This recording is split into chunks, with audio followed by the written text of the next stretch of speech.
At the beginning of a Broadway show, the lights dim, the music plays, and the audience waits for the spotlight to hit the stage. When the main actor appears, the story begins. So it is with leadership. When you become a leader, the people wait for you to step into the spotlight on center stage.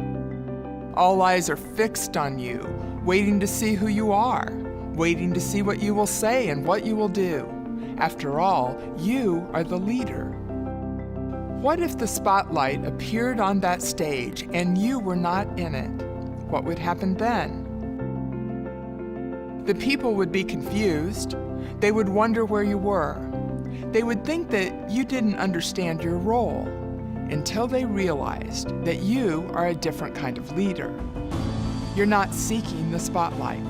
In fact, you've walked off the stage to find the light crew. You will shift the focus of the spotlight to the people you've been asked to lead.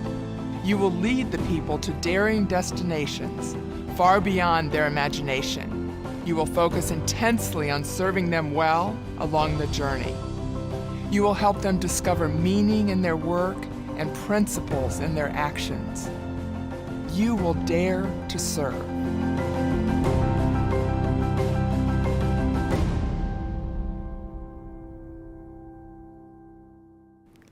Around the dinner table, our family likes to discuss words.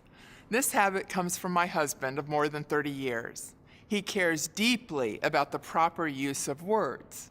Recently, one of these evening conversations contemplated the meaning of the term oxymoron. An oxymoron is considered a compressed paradox. In terms I can understand, that means two words used together that are seemingly contradictory, like silent alarm. So during this dinner, we share our favorite oxymorons: live recording, mandatory option, jumbo shrimp, paid volunteer, minor crisis. To keep my head in the game, I start thinking about business: assistant supervisor, friendly takeover, limited guarantee, working vacation. Then my mind wanders to leadership: daring serving, seemingly contradictory, perhaps an oxymoron. In last week's sessions, we talked about the serving aspect of leadership. This week, we talk about the daring part of leadership, the aspirational vision for the people to attain. As an example of what we mean by a daring destination, consider this.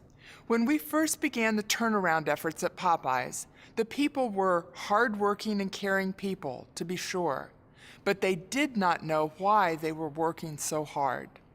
When you asked the people where the organization would be in, say, 5 years, people responded with either, "I don't know," or "I wish I knew." Popeyes needed a daring destination for the people and the enterprise, a clear picture of the goals they were trying to reach and the key initiatives that would get them there. A Dare to Serve leader declares a daring destination for the people and the enterprise. You can't serve the people well if you don't have aspirations for the team to be wildly successful. The people can't serve the organization well either if they don't know where they are going. In the famous story of Alice in Wonderland, Alice has this conversation with the Cheshire Cat. "Would you tell me, please, which way I ought to go from here?" He says, "That depends a good deal on where you want to get." "I don't much care," said Alice. "Then it doesn't matter which way you go," said the cat. The first day I met the Popeyes franchisees was at the annual conference held that year in Orlando, Florida, a gathering of the franchise owners and their management teams with the Popeyes leaders who support them. Looking back on that day, the most important message they needed to hear was, what daring destination could we aspire to reach together? The vision we shared that day was this: one day Popeyes will again be the hottest concept among U.S. quick service restaurants. We will have average unit volumes of 1.2 million. We will have quick drive-thrus that delight our guests. The franchise owners will be making 22% restaurant operating profit, and we will build 100 restaurants per year with good financial returns to the franchise owners. Over time, we will more than double the size of this chain. Nobody had any reason to believe we were actually going to reach those goals. Nonetheless, the franchise owners were temporarily calmed by the idea that we had bold goals and a vision of future success. A friend of mine says that when you lead a team, it's like taking your family on vacation. The family needs to know where you're going on this vacation. And until they know that, they won't know whether to bring their winter coat or their bathing suit. The Dare to Serve leader defines the destination so that the team can pack their suitcase.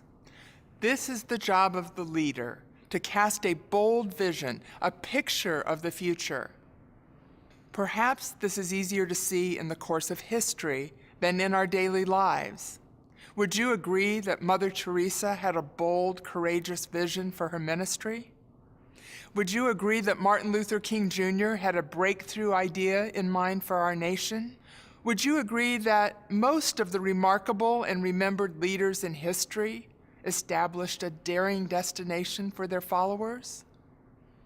In the Bible, we see evidence that Jesus cast a bold vision for his followers, the disciples. In Matthew 16, verses 13 to 20, Jesus tells the disciples the purpose of his life on earth. In this conversation, the disciples hear that Jesus is the Son of the living God, that on this rock he will build the church, and through his death on the cross, the disciples and all who believe will be given the keys to the kingdom of heaven. Now that must have been an unbelievable conversation in the moment, a destination so compelling and so beyond the imagination of the disciples. But at the same time, they then knew that they were going to be part of something incredibly important and big. When this vision was fulfilled, the world would be changed forever. You and I can be inspired by this story, or we can be overwhelmed. What if God has a bold, courageous destination in mind for the organization you lead? What if he wants you to lead something big?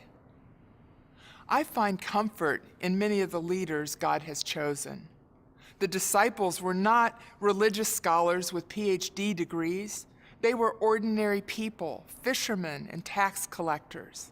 They would be asked to take the message of Christ to the world, but they probably didn't feel ready for that assignment. They would have to leave the comforts of home and family to reach the destination. But in fact, with God's guidance and power, that is exactly what they did. What about us? What prevents us from leading the people entrusted to our care to a bold destination? Whether we lead in the workplace, in our homes, or in our communities, what if God is asking us to lead something big? Will we run from the task with fear and trepidation? Or will we step forward and volunteer to lead the people to a daring destination? Will we go find the skills we need, the resources we need, or will we just claim the task is impossible? How brave will we be when God calls us to leadership? In this week's session, we will consider these questions and more. You will share your personal experiences and examine God's Word. You will come to understand the importance of leading your followers bravely to a daring destination. Be encouraged as you grow in your understanding of leadership, and may God bless you for having the courage to follow him.